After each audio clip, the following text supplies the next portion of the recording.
Well, greetings, good people, from Finn, who seems to have taken over my chair, and me, oh, and Sage, both here at this point, but looking quite ready to settle down, which is a fantastic thing.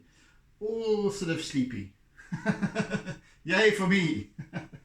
Right, so we're beginning a new piece this week for this series. As you can see, it's a much bigger sheet size, in fact double the other one. The other one is half. Usually I cut these big sheets in half, so I felt that once again this particular rendering needed a larger format, so here we go. Whether it will take the next 2, 3 or 4 sessions, I don't know. We'll see how it goes. But we are revisiting the Midlands, the KwaZulu-Natal Midlands. My happy place, really, where I love to go and spend time, and walking in the fields, up the hills, hiking in the mountains, etc. So yeah, a wonderful place. And this particular scene is a farmland sort of scene with a great big expansive green meadow, and then the mountains, the iNhlosane mountain in the background, in the distance, the few trees and what have you on the skyline. So fairly simple, straightforward piece, but as Sage begins to hook her claws into my socks, right, as you might be able to see, I've already done my cheating for this piece, but I've already drawn in a horizon line, because although the sort of landscape does curve down slightly, I do want that kind of straight horizon line. So I cheated, as I usually do with seascapes, and used a T-square for that. And so yes, so aside from that, we're going to go right ahead and tackle this piece. So in fact, the ground does tend to slope down, so I'm just using this horizon line as a basis to work from. So we might have a sort of a half a degree decline towards the end of the page of the format here, right, and then we can accentuate the height of the mountain and etc. So right, let's just have at it, and then I can start talking a little bit more.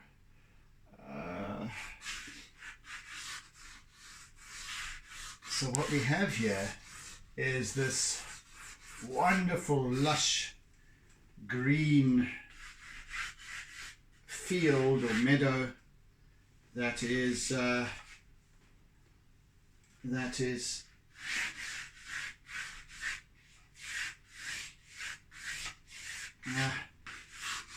kind of, it looks to be tilted. However, the what we have on the end here that you can't see is a road. I'm kind of leaning over the fence to take a photograph of this scene, or a number of photographs, as I usually do, just to capture it.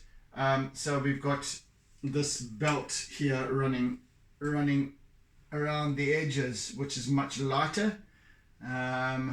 For what reason I don't know, actually, to be honest, but this is very well irrigated, obviously, this section here, and as you'll see, very vibrant green. And then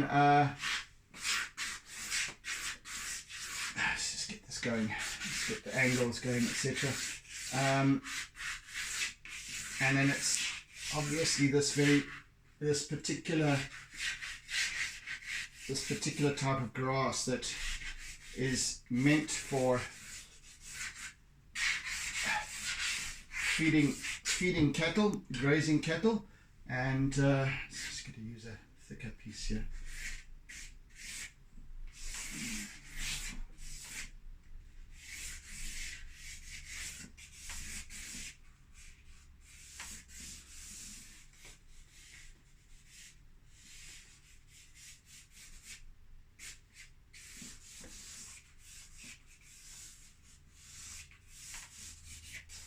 And then lots of, because it's late afternoon, so there's lots of long, streaky, dark shadows. And so on and so forth. I'm just going to lift this up. Just go there.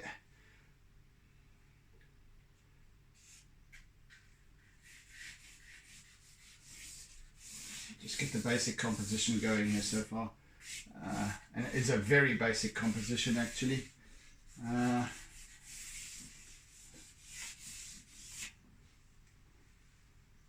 Just a rather attractive scene, and somewhat unusual, I guess, in terms of its perspectives and what have you.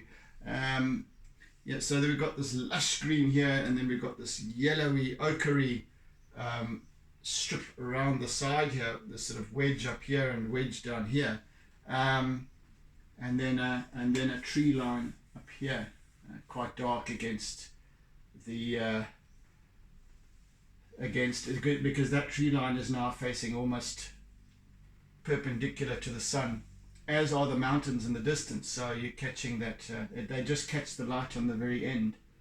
So it's a lovely scene, hopefully.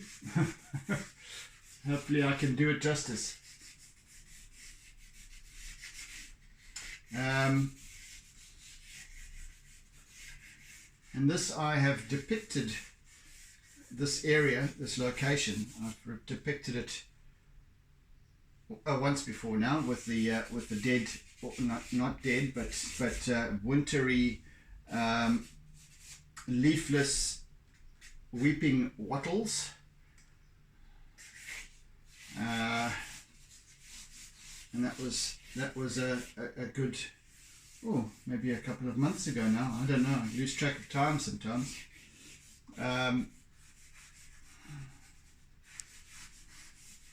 I just realized today that I've only been on YouTube or uploading these my Artsy musings. My Artsy Musings. They used to be called My Artsy Lockdown during lockdown, but since we don't have lockdown, it's pointless now. And I had uploaded, since I started uploading to YouTube, because I began these sessions uploading onto, or rather going on Facebook Live. So I was recording these things live. And then sharing the live session afterwards. Now, since April last year, in fact, I have been uploading, rather pre-recording and uploading YouTube sessions. So I've done that the past year and 3 months or so, and I've got well over 200 videos so far. So yeah, I'm quite impressed with that kind of progress, and as my Facebook post today suggested, what with that timing, and I have not paid any money to promote, boost any of my work, any of my videos, and I've managed to nevertheless build a following of 111 subscribers. So thank you, all of you. Those of you who watch regularly, those of you who have joined more recently, thank you for coming along. And yes, don't forget to hit if you are new to my channel, please hit the subscribe button down below, and also the bell icon, ting-a-ling, so that you get notification of any future uploads that I might do, which are fairly regular, I must say. Well, with 200 uploads or more, I think I've got 212 altogether, but that would include a few extra videos that I'd done some time back, 2018 I think it was. Not art videos, more towards the coaching side of things and the art of listening. So yes, that's I think quite an impressive number. over 200 videos in a little over a year. So that was recording a few days every single week, but I have been attempting to each week to start a new artwork, and it's kept me going. It's kept me working at it. It's kept keeping my hand in, keeping on developing my style, my technique, my reasons why I do what I do, etc. So, and I think that's important. That's been for me the most a very critical aspect to my journey as an artist, as a human being for that matter. So yeah, I'm quite pleased with myself, I shall have you know. Yeah. But I think what I want to do here, I actually think I want to put sky in, as I've done with some previous videos, with previous pieces. So that means I must take these off, put them down here, side.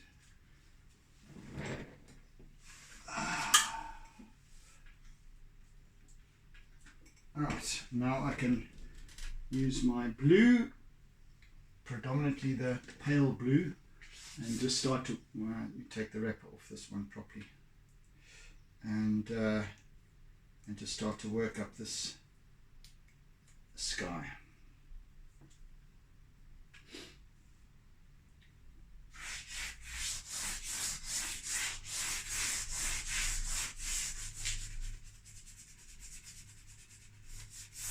And as you know, many of you would know from watching my stuff, I like to work right to the very edge of the page. That's just my thing.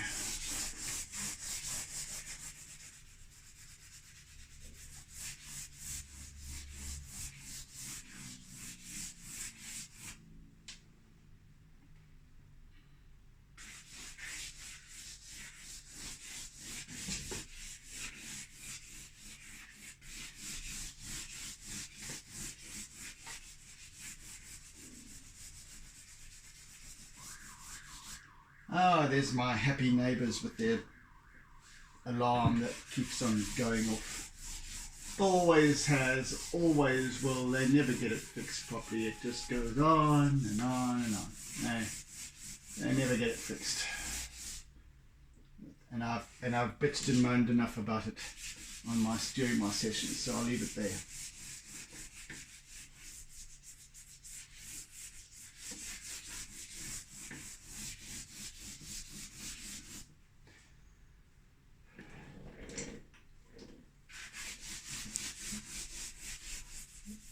Yes, I haven't worked on a piece this size for quite some time now. At a point, I was only using this size. And that's when but nevertheless, I never took longer than 5 sessions to complete an artwork. So it is the ideal week-long size for this kind of for this particular medium that I use, that I prefer. If it was a painting, acrylics would take a lot longer. If it was oils, it would take 5 times longer still. But not that I enjoy working in oils at all. But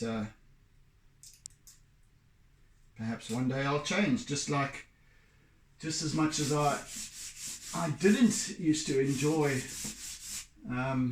working in charcoal, and I didn't enjoy working in pastel. And hey presto, here we are for the past few years now, thoroughly loving working with the both of them combined. So you never know. I do like working with acrylics though.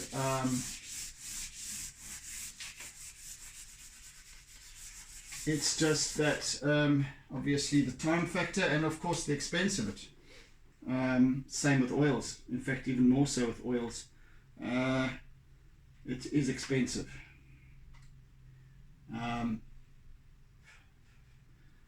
And also place to store the damn things afterwards.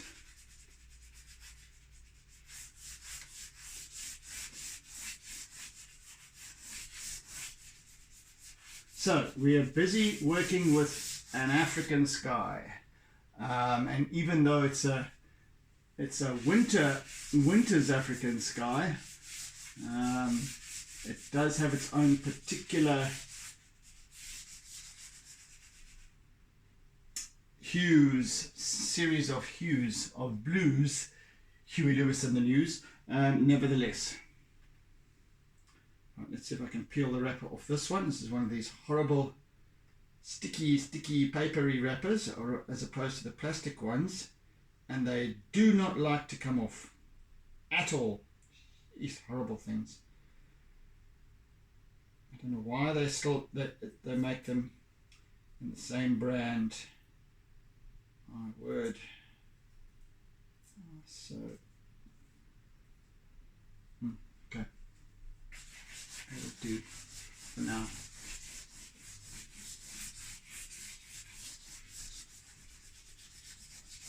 So I always try and get my sky to be this particular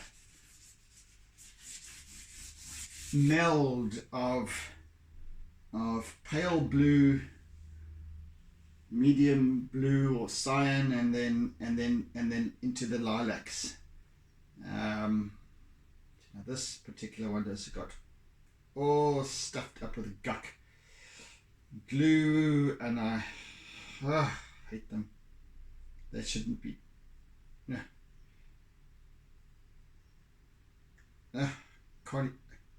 Cannot get this damn wrapper off. So a series of blues normally, and lilacs, and then white.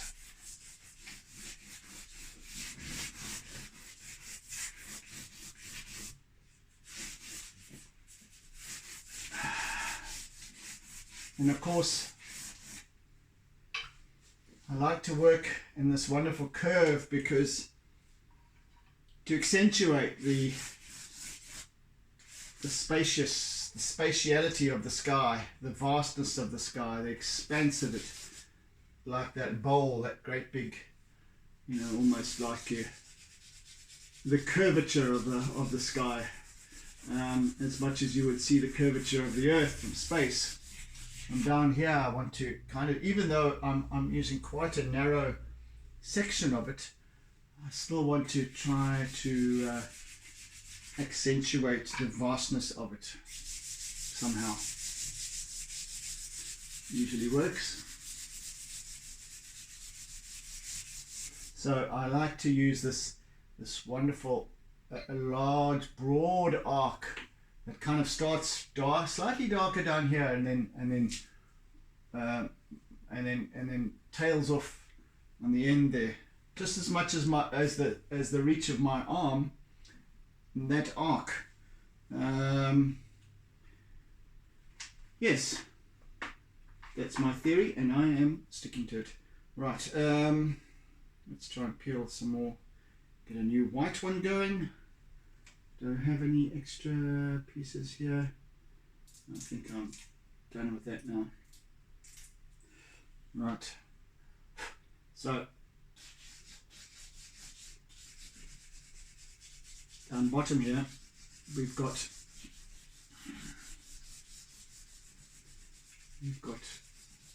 and it won't be pure white because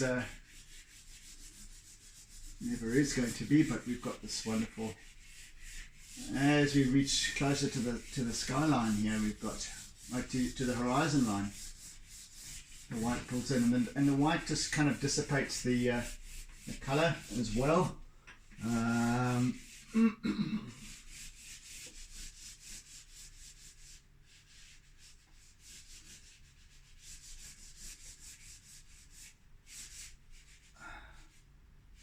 Alright, so that will And it is a little bit more intense down towards this end as well, and lighter this side, because over that way is the source of the sun, the sunlight and the setting sun. So it's kind of this, and we've also got this icing like sky. It's not quite as vibrant a blue as it would be in summer, for example, or spring, but it is this wonderful gradation of blues from one side to the other.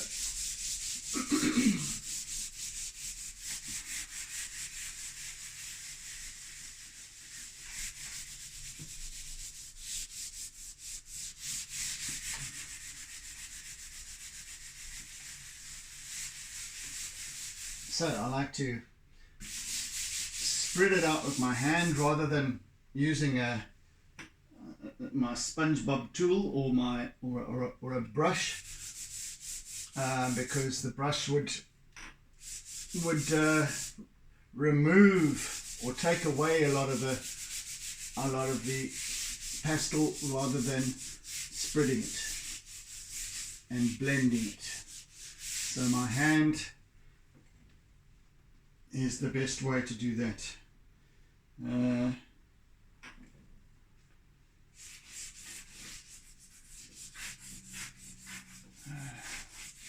still want to use a darker blue. So that's you can call that a layer. So now I want to work up further layers, also quite softly though. I don't want it to be overpowering, and I don't want it to be an overpowering blue. I do want to get this lovely depth and richness of blue and lilac and violet almost down towards this end.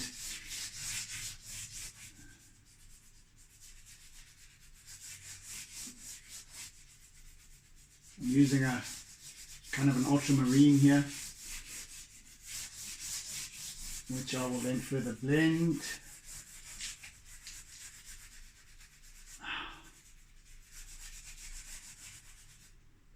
Both kitties sleeping peacefully here, very well behaved, so I'm happy with that. At least I can work.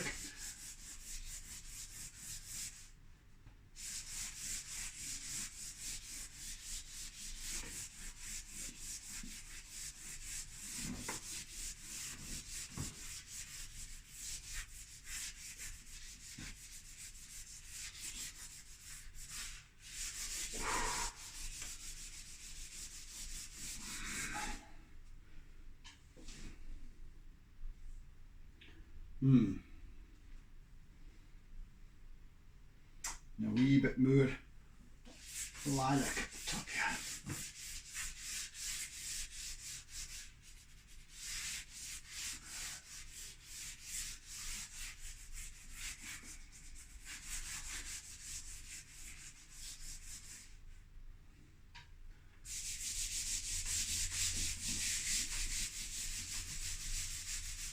So it's quite a subtle vignette or gradation of colour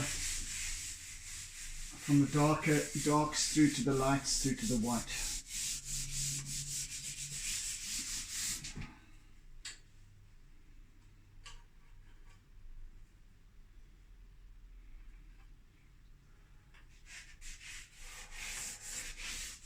In fact, I shall probably see how I feel as we reach the last part of this piece, the final session, whether or not I want to just hint at some cloud formations in the very far distance, something quite subtle.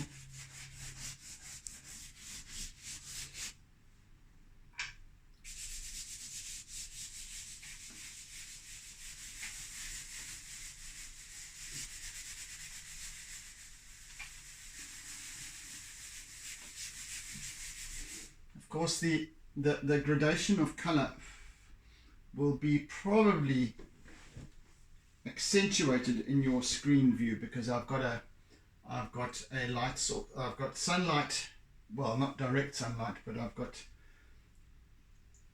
broad daylight outside the windows.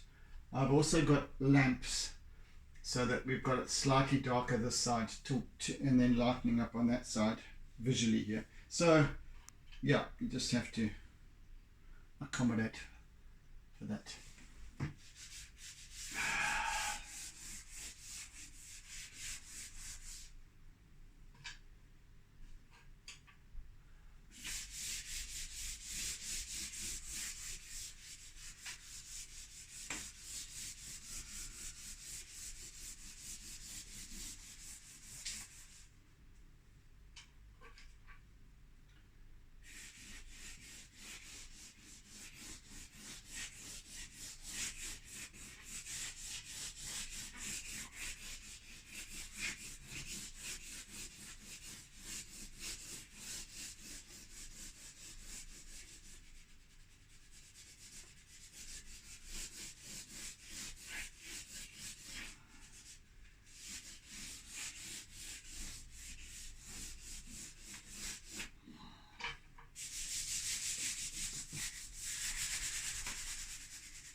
So using my full palm, of course, as you can see,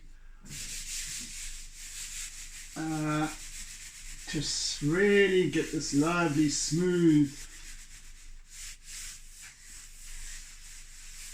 sky that's well rubbed in. I want it to rub in nicely into the paper.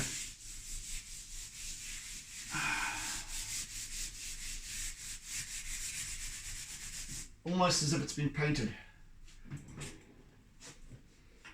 And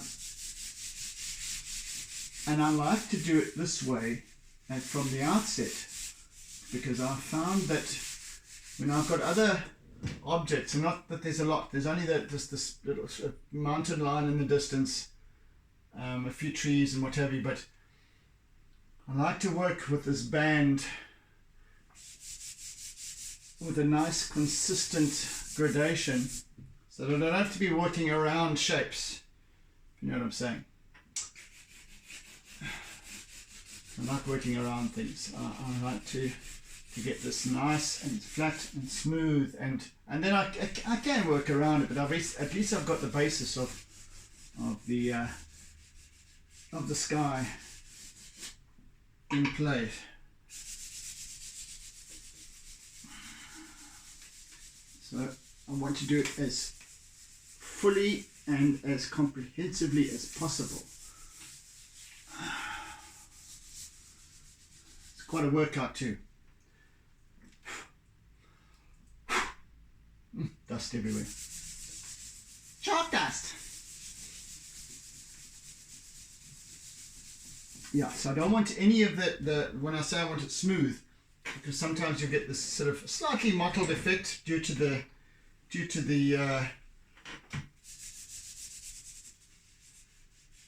composition of the paper itself, but I want to remove that altogether. So that's why I'm rubbing it in properly. Not to say that this paper has a very heavy texture, it doesn't. But there is enough just to such that I have to really rub it in quite well. So now I end up with a lovely smooth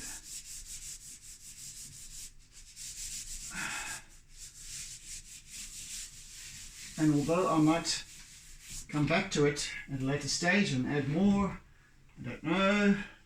In fact, I'm going to add more right now down this end.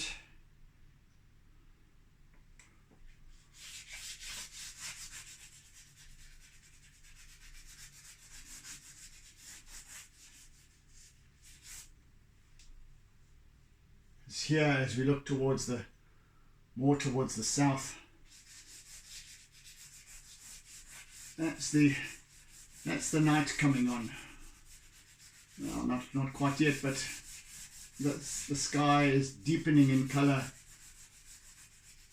towards the south and then around to the east. So I want to definitely pull that in a bit.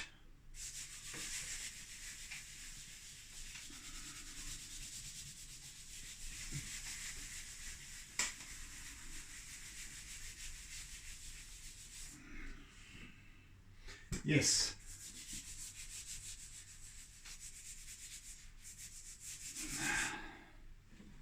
It's rather a pleasant sort of vignette. And of course, working in my lilac as well, because we do have the lilac has a somewhat of a redness to it as well. It's subtlety, and just to bring that in as well, because just to kind of broaden that spectrum of that range of color, the range of blue, spread it out as far as possible. Sometimes even towards the greens and yellows, I'll go that far, but that would be more for a dawn scenario. And this isn't sunset. This is just very late afternoon where the shadows are long and what have you. But it's not taking on that redness towards the west.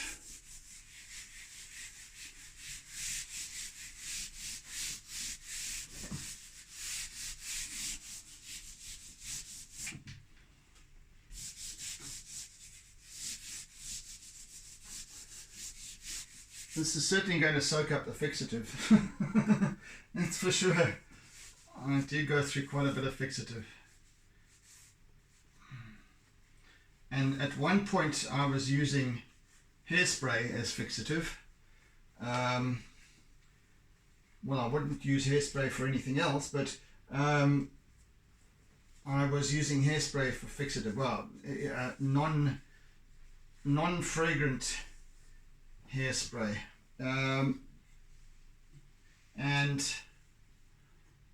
but I think that over time it's not the right stuff to use. It really isn't the right stuff to use. So I prefer to use the Dinkum Artists fixative. Anyway.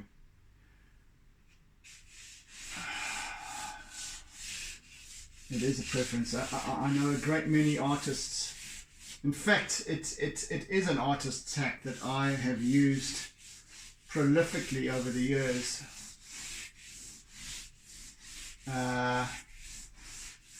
Given that artist's fixative is very much more expensive. It's quite expensive stuff.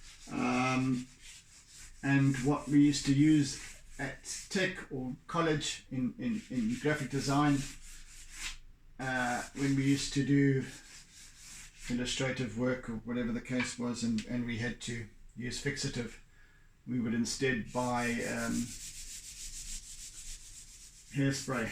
It does the same kind of thing, it just basically sets it. But I think that for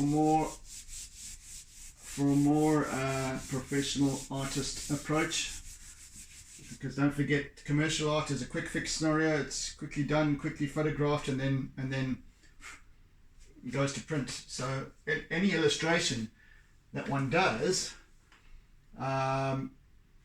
this is a standalone artwork that would be, then it'll go on a wall, and it needs to have a long lifespan. Commercial art, on the other hand, well, especially now we're into the digital age, so it's not really, what I'm saying is not really that relevant anymore. But back in the days when we used to do illustration by hand, we would do the illustration. The illustration would then be photographed or reproduced, and then it would go into reproduction and then onto print. So the illustration itself no longer became relevant. So the longevity of it wasn't really a thing. Whereas here, it is a thing. So with hairspray, if you're using hairspray, it might in time, 10, 20, 30 years time, start to, I don't know, but it's meant for hair, not for artwork, so it might have a negative effect and start to take on strange little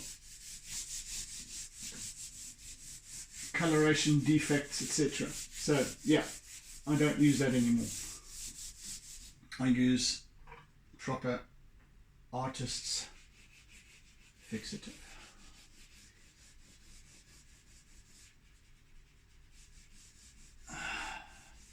And as it is though, even though some artists don't even use fixative, and they'll do pastel works and they won't use fixative.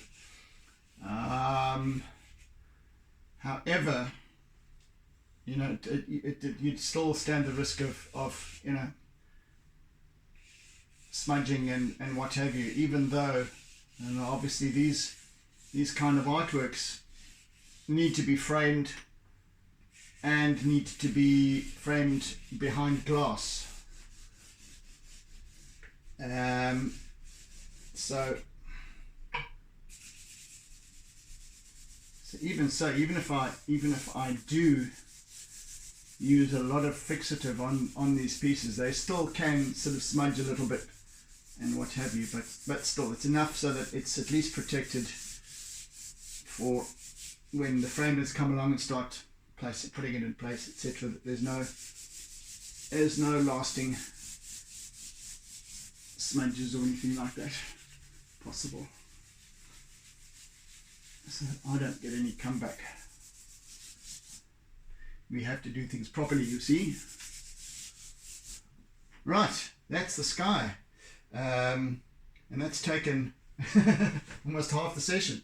Right, let us chalk dust everywhere. Right, now I'm going to continue with this piece.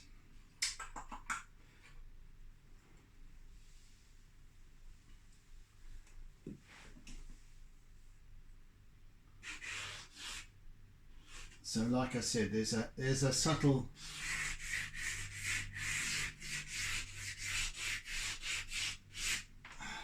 the land does tilt off downwards at the end here. Right, so I'm just going to try and depict this lovely mountain. And this mountain is called iNhlosane, and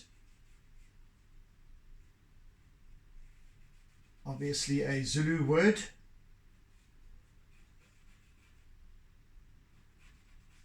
Taken, and iNhlosane means the maiden's breast, and hopefully I can depict it as such, but let me just get this going for starters. But the word hlosa means to develop, so the developing breast of a maiden.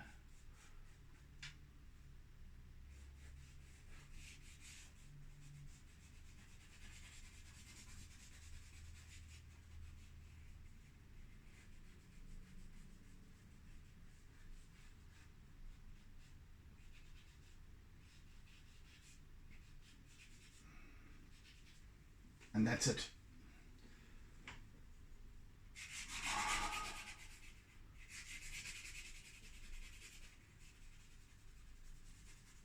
We'll come back to that later.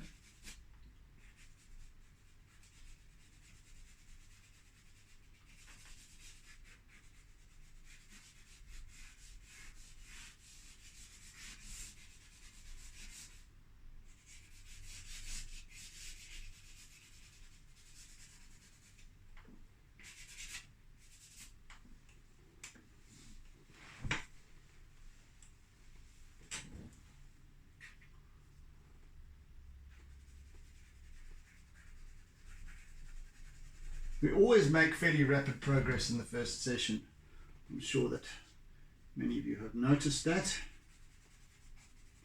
And then things tend to slow down a bit as we start to work a little bit more detailed, etc. Not that we have a great deal of detail in this piece, but I want to be making use of my eraser. I want to be making use of a little bit of compressed charcoal, etc.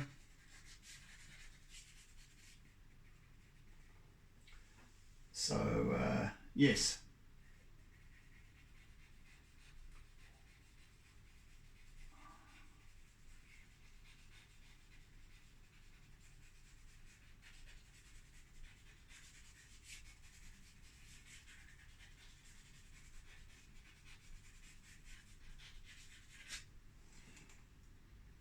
That's basically the skyline.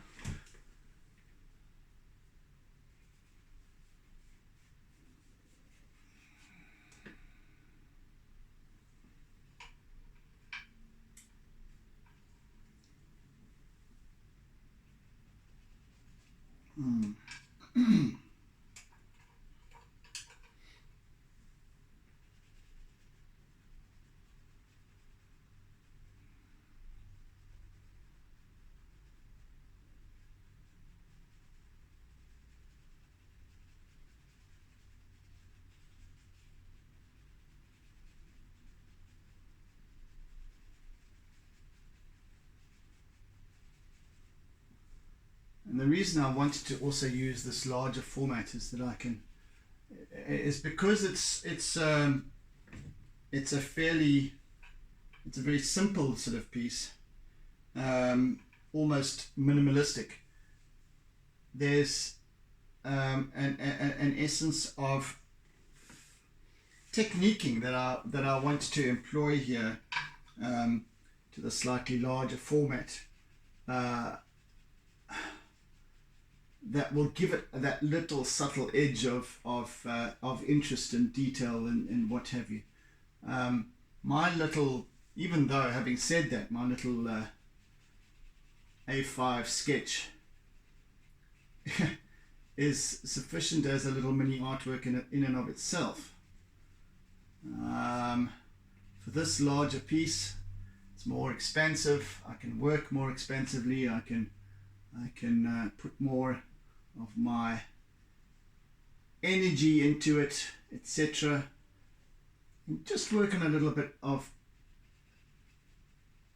a few more nuances and so on, subtleties, changes of color, of hue, of texture, of contrast, and all of that sort of thing that you can't really get as nicely at a smaller size. So that's the only reason really and I think this piece, because it's so sort of expansive, it lends itself towards the larger size.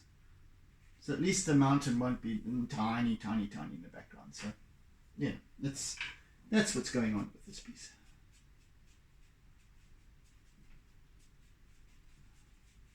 We'll add some lovely late afternoon ochres and marigolds touching the western approaches to the mountains, etc., and the fields and the distance. Yeah. Anyway, so enjoying this piece, and I have been wanting to do it for some time. That's why I took the image. Yeah, so the story with this one was that Wendy and I were visiting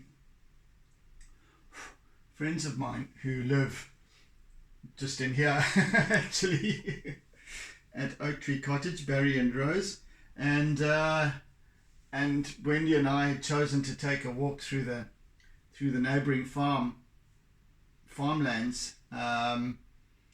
It's a dairy farm, so that hence the lush grass and what have you for the cattle, so we'd taken a walk down the outskirts along the ridge here, and then down this road that comes all the way down. We wandered all the way down to to where the Dargle River is. Stream more than a river, but anyway, yeah, so it was a lovely little adventure, just a stroll more than a hike or a walk, you know, just nice. And in the late afternoon, and then we tootled on back again, and as I always am accustomed, I take a great many images.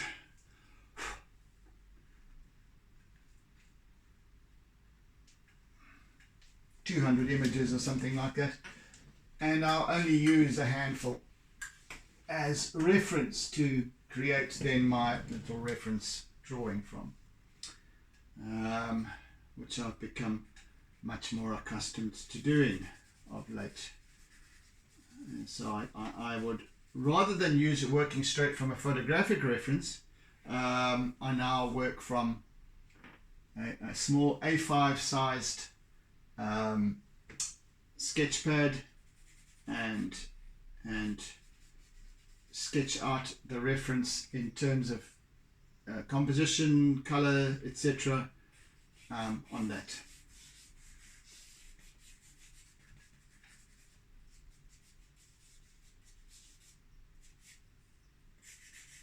It's that I somehow feel that there's some more authenticity to it, rather than, you see, I always want to remove myself from an original than from a photograph, because I don't want to replicate. I'm not setting about replicating a photograph. I'm setting about setting a mood, creating a story, an emotion, or a series of emotions through the use of charcoal and chalk pastel, and through feeling. So that's my mission.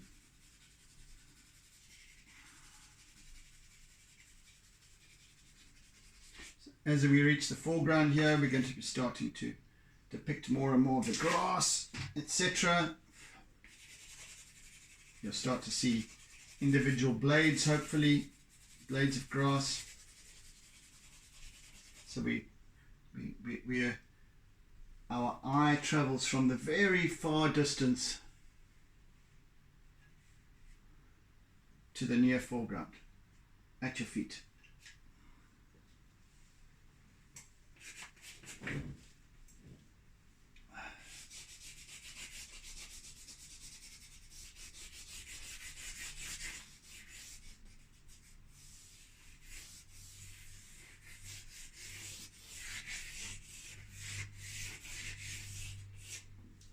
So today really is about establishing the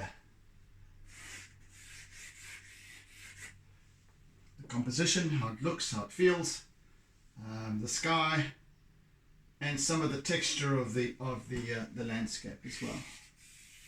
I think I'm going to start adding in a wee bit of green as well. So let me sit about doing that.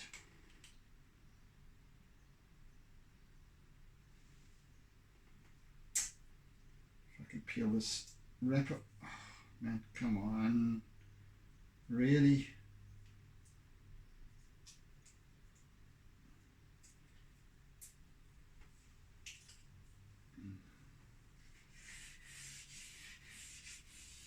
This is a wonderful sort of spring lime green. I'm going to be using greens, yellows, all bright, vibrant color. And again, with the previous piece that I had done with the tree line at Summerfeld, there's where it was also a winter scene, but it had a vibrant green field, but a meadow field, whatever. But at the same time, that green didn't feel like summer; it felt like winter. So with all the other the starkness of everything else that's going on. Some of the dry grass on the side here lends itself to that sort of wintry, more wintry feel.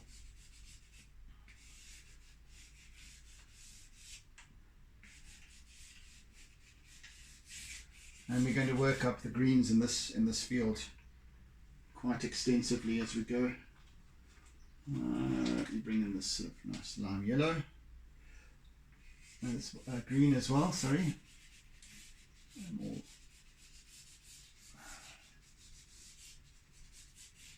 And it's interesting because the way the colors go onto this paper. So this is a grey paper that I enjoy working with because it's a mid-tone grey, and it really works well with the medium that I choose.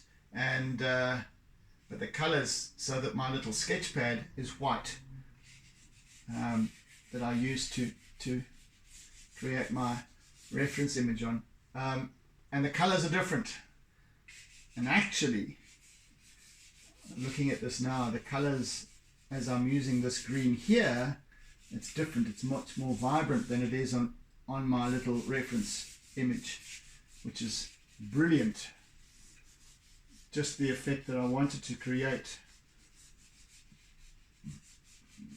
will bring into being.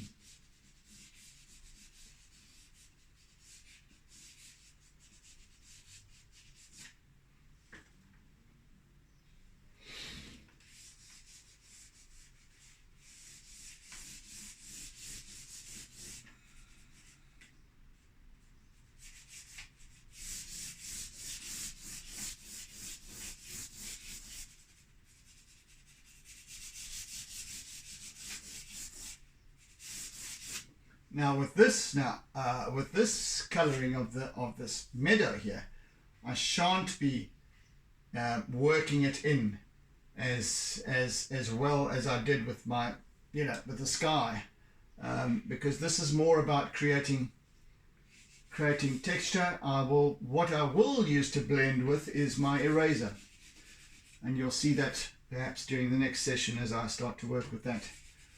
I employ my eraser as a tool, much to the shock and horror of many artists out there, I'm sure, but I couldn't care less. I think you use whatever you want to, as many people do. Art is a subjective thing, and it is a choice of the artist as to what they wish to, whatever you wish to use to achieve a desired objective. And that kind of also plays out in every, the sort of the idea of that, or the concept of that, plays out in everyday life too, doesn't it? Is that we employ whatever means we can to achieve our objectives, in integrity and what have you, of course, but that's the plan. It should never be any other. So I'm going to be employing 3 or 4 different greens in this as well, and much later on. So the eraser, I've found it works really well with seascapes, creating subtle blending and whatever, but it also has it's great for creating texture of grass, and especially here in the foreground I'll be using it, you'll see, quite extensively.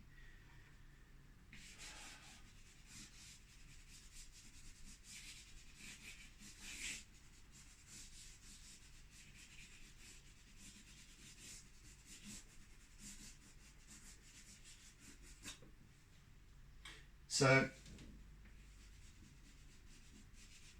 this is not a garden. And we always imagine fields, farmlands to be these wonderful smooth lawns, don't we? We actually take a step into them and we battle to actually cross the meadow, cross the field, because it's so undulated and churned up, of course, because it's been tilled, the land has been tilled, and then you've got this very thick, dense grass. So I want to kind of depict that. It's not a smooth, it's not a bowling green, it's not a golf course. So I want that to be very abundantly apparent, in fact.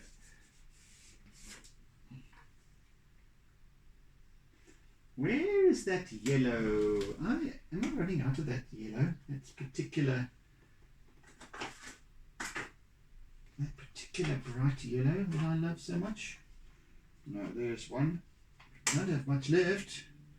Oh, there's another. Let's save that one for now. So here we have this lemon yellow as well,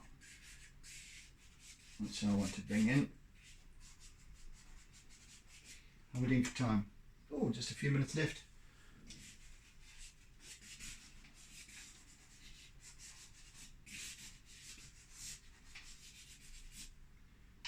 So yes, a fairly simple scene,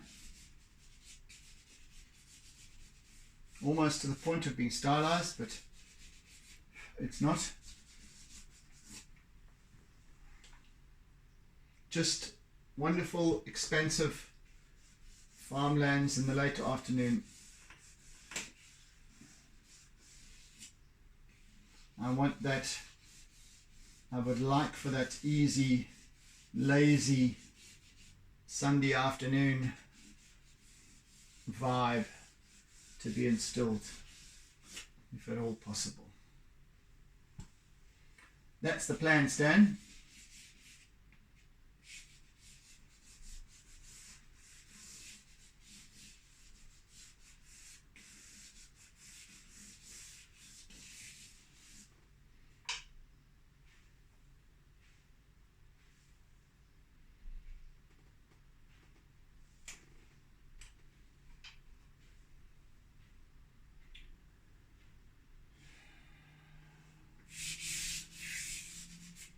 No. Not. Oh, very good.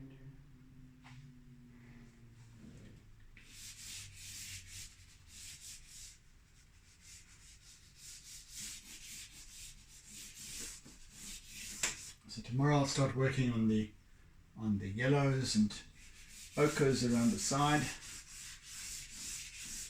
and the remainder of this field. I would be very surprised if I managed to complete this in 2 sessions. In fact, it would be one of the only times I would ever complete a piece this size in 2 sessions. One never knows, but I'm going to probably suggest that it would take 3 sessions. Don't think it needs more than that.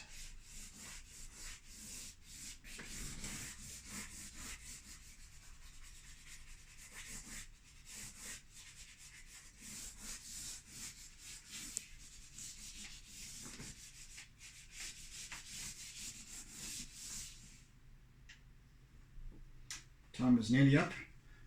Just going to do a little bit of tentative eraser work.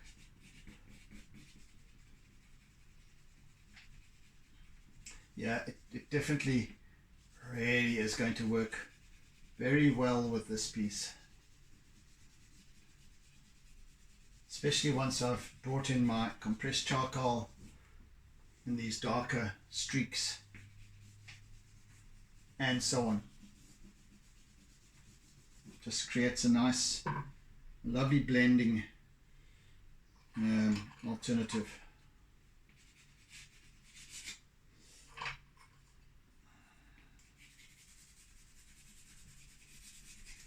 Just a little bit more charcoal work to finish off with.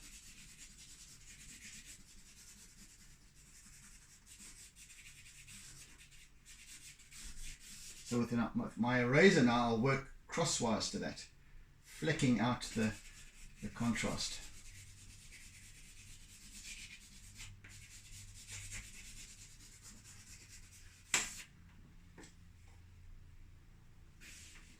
But yes, so far so good. It's coming together nicely. Quite happy with the results.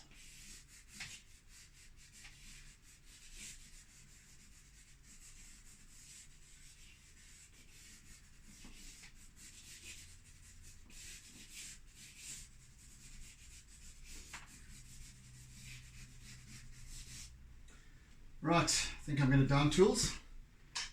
We've done enough today. In fact, quite a bit more than I thought I might get through. So thank you for joining me.